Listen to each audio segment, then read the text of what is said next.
एक निकाह पढ़ाने गए कलकत्ता में, लड़का का नाम लिख लिए। हमने कहा भाई लड़की का नाम बोलो, तो अब 4-5 नौजवान बैठा हुआ था स्टेज पर, तो एक लड़का बोला हाँ लिखिए हजरत। हम बोले बोलो, वो चुप हो गया। वो दूसरा नौजवान को बोला हो तहे बोली था हमारा लाज लगे जाए, तो दूसरा नौजवान बोला हजरत लिखिए। हम बोले हाँ बोलो, वो भी चुप हो गया। वो तीसरा को बोला कि भाई तुम ही बोल, तो हमको भी शर्म आ रही है। तो तीसरा नौजवान बोला हजरत लिखिए। हम बोले अल्लाह का बंदा बोलेगा भी कि खाली लिखिए लिखिए बोलना, नाम ना बोलो। तो तीसरा भी नहीं, वो चुप हो गया। एक दादा मियाँ थे, उसको बोला कि दादा तही बता था लड़की के नाम, हमारा लाज लगी। तो दादा मियाँ बोले कि हजरत लिखिए, काहे गुस्सा रहे हैं, लिखिए लड़की का नाम। हम बोले बोलिए। बोला लिखिए लड़की का नाम है घोड़ी बेगम। हम बोले घोड़ी बेगम, ये घोड़ा घोड़ी की निकाह पढ़ाने आए हैं हम। दादा से नाम रखवाइएगा तो यही ना नाम आएगा। एक लड़का खिदमत कर रहा था, 13-14 साल का लड़का था, जलसा में गए, पैर दबा रहा था अपने इसी इलाके में। तो बहुत खुश हुए हम बोले बेटा ते बहुत खिदमत कर ले, अल्हम्दुलिल्लाह। नाम बोल, नाम की छू? बोले नहीं हम नहीं बताएंगे नाम। बोले कहे न बताएगा? बोले हमारा लाज लगेगी, नाम बताने में कहीं लाज। बोला की नाम छू? बोला बोला। तो लड़का बोला हमारा नाम छा फटकन। बोला फटकन, ये की नाम रख ले? किसने नाम रख दिया तुम्हारा फटकन? बोले हमारे दादो रखल गिल। तो दादो का नाम की जरूर? बोले हमारे दादो का नाम लटकन। बोले ठीक है जी, वो लटकते रहती थे फटकते रहिए। दादा से नाम रखवाओगे, दादी से नाम रखवाओगे, नाना से नाम रखवाओगे, नानी से नाम रखवाओगे, फिर यही नाम रखेगा। बच्चे के माँ बाप का बेशुमार हक औलाद के ऊपर में है, लेकिन औलाद के भी कुछ हुकूक माँ बाप के ऊपर में है। और वो हक ये है औलाद का कि जब बच्चा पैदा हो तो बच्चे का ये हक है बाप के ऊपर में, माँ के ऊपर में, कि उसका अच्छा नाम रखा जाए। उसका अच्छा, ये बच्चे का क्या है, माँ बाप के ऊपर में क्या है?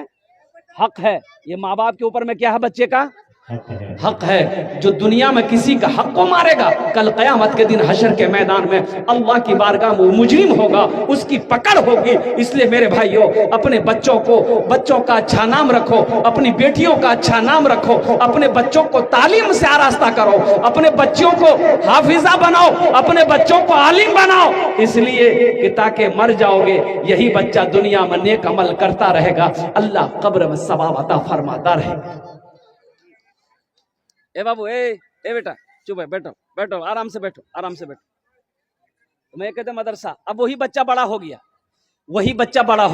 5-6 साल का हो गया। अब उस बच्चे को पढ़ाना है तो कहाँ पढ़ाना है भाई? आप स्कूल में भी पढ़ा सकते हैं अल्हम्दुलिल्लाह शौक से, लेकिन सबसे पहले स्कूल में नहीं पढ़ाना है। सबसे पहले स्कूल में बच्चे को नहीं पढ़ाना है, बच्चा का ज़हन खराब हो जाएगा। एक बात याद रखिए, सबसे पहले कुरान पढ़ाना है। बच्चे को कुरान पढ़ा दिए, फिर इंजीनियर बनाइए, डॉक्टर बनाइए, प्रोफेसर बनाइए, बड़ा बाबू बनाइए, वकील बनाइए, साइंसदान बनाइए। अरे कुरान पढ़ा दो। पिछले साल 1800 बच्चे हाफिज कुरान डॉक्टर बना, MBBS। 1800 बच्चा, 1800 मदरसे का बच्चा जो हाफिज कुरान था, 1800 बच्चा नेट का इम्तिहान निकाला, डॉक्टर MBBS बना। कुरान पढ़ाओ तो सही। अरे जो कुरान पढ़कर डॉक्टर बनेगा, फिर उस डॉक्टर का क्या कहना? जो कुरान पढ़कर इंजीनियर बनेगा, वो इंजीनियर का क्या कहना? जो कुरान पढ़कर मास्टर बनेगा, वो मास्टर का क्या कहना? अरे उसका कोई हाथ मिला सकता है? उससे कोई मुकाबला कर सकता है? जब बच्चा कुरान पढ़ लेता है, अल्लाह उसके दिमाग को खोल देता है, अल्लाह उसके ज़हन को खोल देता है, सारी दुनिया की चीजें उसके सामने आ जाती है। इसलिए अपने बच्चों को कुरान पढ़ाओ। हम मना नहीं करते कि आप स्कूल में मत पढ़ाइए। माशाअल्लाह हमारी कौम को डॉक्टर की भी जरूरत है, इंजीनियर की भी जरूरत है, प्रोफेसर की जरूरत है, मास्टर की भी जरूरत है। लेकिन दुनियावी पढ़ाई के चक्कर में अपने बेटे को कुरान ना पढ़ाना, ये बहुत बड़ा जुल्म है, ये बेवकूफी है, ये नादानी है। मेरा बच्चा दुनिया का हर भाषा पढ़ेगा, बंगला भी पढ़ेगा, उर्दू भी पढ़ेगा, हिंदी भी पढ़ेगा, संस्कृत भी पढ़ेगा, मराठा भी पढ़ेगा। मेरा बच्चा दुनिया का हर भाषा पढ़ेगा, लेकिन मैं चाहता हूं कि दुनिया का हर भाषा से पहले मेरा बच्चा जो पढ़ेगा वो अल्लाह का कुरान पढ़ेगा। इंशाअल्लाह अपने बच्चों को कुरान पढ़ाएंगे मेरे भाई। कितने लोग तैयार हैं? इंशाअल्लाह हाथ उठाओ, अल्हम्दुलिल्लाह। हाँ, ये देखिए बच्चा लोग भी हाथ उठा दिया है। हाँ तो इंशाल्लाह कल हो के ये भी तो बड़ा होगा, ये भी नौजवान होगा, नबी के सुन्नत के मुताबिक ये भी निकाह करेगा, ये भी साहिब औलाद है। बच्चा को स्कूल में लेके जाइए, अररिया स्कूल में लेके जाइए बच्चा को, इंग्लिश मीडियम स्कूल, बाप रे बाप। हमारी माँ बहनें भी कम नहीं है, कुछ लोग जाते रहे कहाँ पढ़ा है बच्चा, और मदरसा में पढ़ाइए, ये भीख मंगना पढ़ाई तो कहाँ पढ़े होगा, बोला एम में कराबो अररिया में इंग्लिश। अच्छा इंग्लिश स्कूल में सलाम सिखाया नहीं जाता है, वहां अंग्रेजी का सलाम सिखाया जाता है, good morning, good afternoon, good evening, good night. बच्चा पढ़कर आया, माँ को सलाम किया, मियाँ गुड मॉर्निंग, माँ खुश हो गई, हमारे बेटा अंग्रेजी बोली। शोहर को आवाज दिया, मुन्ना बाप दौड़ो, वो एले दौड़ी की बोली, बोले यहाँ तक अब्बू तो अंग्रेजी बोली। ए बेटा बोले ए बाबा गुड नाइट, हमारे बेटा नाम रोशन कर। एक बच्चा को एडमिशन कराने गए स्कूल में, इंग्लिश मीडियम स्कूल में। अब भाई इसके एडमिशन फीस, बोला 5,000 रुपए दे दिए उसको इंग्लिश मीडियम। बच्चा की पढ़ाई शुरू हो गई। ए फॉर एंट मैंने चूटी, बी फॉर बॉल, बॉल मैंने गेंद, सी फॉर कैट, कैट मैंने बिल्ली, डी फॉर डॉग, डॉग मैंने कुत्ता, ई फॉर एलिफेंट, एलिफेंट मैंने हाथी, एफ फॉर फॉक्स, फॉक्स लोमड़ी, एच फॉर हैन, हैन मैंने मुर्गी। 5,000 टका जाके लंस। अब बच्चा मुर्गा मुर्गी कुत्ता बिल्ली पढ़ावी, यही नहीं पढ़ा रहा भाई, अरे बोला नहीं हो।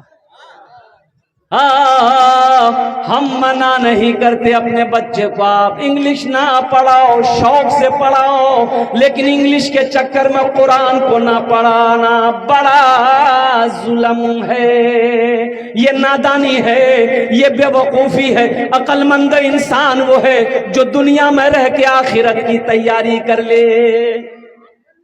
अल्लाह के रसूल की बारगाह में एक बद्दू आया देहात से, कहा या रसूल अल्लाह दुनिया में सबसे ज्यादा अक्लमंद इंसान कौन है? तो अल्लाह के रसूल सल्लल्लाहु अलैहि वसल्लम ने इरशाद फरमाया, दुनिया में सबसे ज्यादा अक्लमंद इंसान वो है जो इस दुनिया में रहकर आखिरत की तैयारी कर ले, जो मौत को कसरत से याद करे, वो सबसे ज्यादा अक्लमंद इंसान। इंशाल्लाह तैयारी करेंगे मेरे भाई। कितने एक आदमी कान का बहीर था, बहुत ऊंचा सुनता था, उसके समधी की तबीयत खराब हो गई, तो सोचा कि समधी बीमार हुआ है तो देखने जाना चाहिए। भाई बीमार होगा रिश्तेदारों में देखने जाना चाहिए, बीमार की इयादत करना नबी की सुन्नत है। ये समधी सोचा कि हम ठहरे कान का बहीर और मेरा समधी बीमार हो गया है, हम जाएंगे, हम जो बोलेंगे मेरा समधी सुन लेगा, लेकिन समधी जो बोलेगा वो हम नहीं सुन पाएंगे, लेकिन जाना जरूरी है। तो 3 बात अपने दिमाग में फिट कर लिया, यहां जाएंगे ना पहले सलाम करेंगे, वो जवाब देवे करेगा। पहला सवाल करेंगे समधी आप कैसे हैं, तो बोलेगा पहले से अच्छा है, हम बोलेंगे अच्छा अल्हम्दुलिल्लाह। दूसरा सवाल करेंगे समधी आप खाने में क्या खा रहे हैं, तो कोई नरम ग़िज़ा का नाम लेगा, फल फ्रूट जूस खिचड़ी यही सब का, हम बोले खाते रहिए अच्छा हो जाइएगा। तीसरा सवाल करेंगे कि कौन डॉक्टर आ रहा आपका इलाज करने के लिए, तो अररिया का कोई बड़ा डॉक्टर का नाम लेगा, हम बोलेंगे समधी अच्छा डॉक्टर है, आपका फाइनल इलाज कर देगा। 3 बात दिमाग में सेट किया, समधी के घर पहुंचा, समधी चारपाई पे सोया हुआ था, ये जाकर सलाम किया, अस्सलाम वालेकुम। समधी बोला किरंग जा, तो समधी बोला कि मर रहे हैं, बोला बहुत अच्छा है समधी। समधी सूती चिलूठी बैठी गई, बोला किरम को आदमी जी हो, ये हमको मारने के लिए, दुआ देने के लिए, मारने के लिए आया। अब ये दिल खुश, हम पहला सवाल कर लिए, अब दूसरा सवाल जल्दी करो। तो दूसरा सवाल क्या कि समधी खाना में की खाई, खाना में, तो गुस्सा था ये था वो, समधी बोला जौहर खाई, जौहर, बोला बहुत अच्छा खाना समधी, बहुत अच्छा खाना।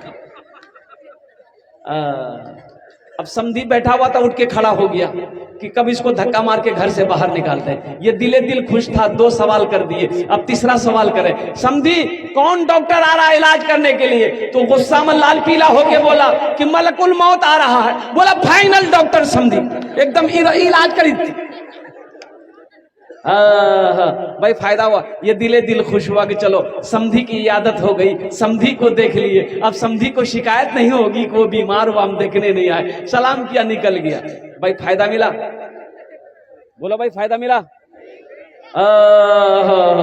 उसका समधी सीना पकड़ कर बैठ गया कि हाय रे अल्लाह का बंदा, क्या देखने आया था हमको, ये आदत करने आया था, दुआ देने आया था कि बद्दुआ देने के लिए आया था। तो ऐसे ही हमारे कुछ बच्चे नौजवान हैं जो जलसे में सिर्फ जलसा देखने आते हैं, जलसा सुनने नहीं आते।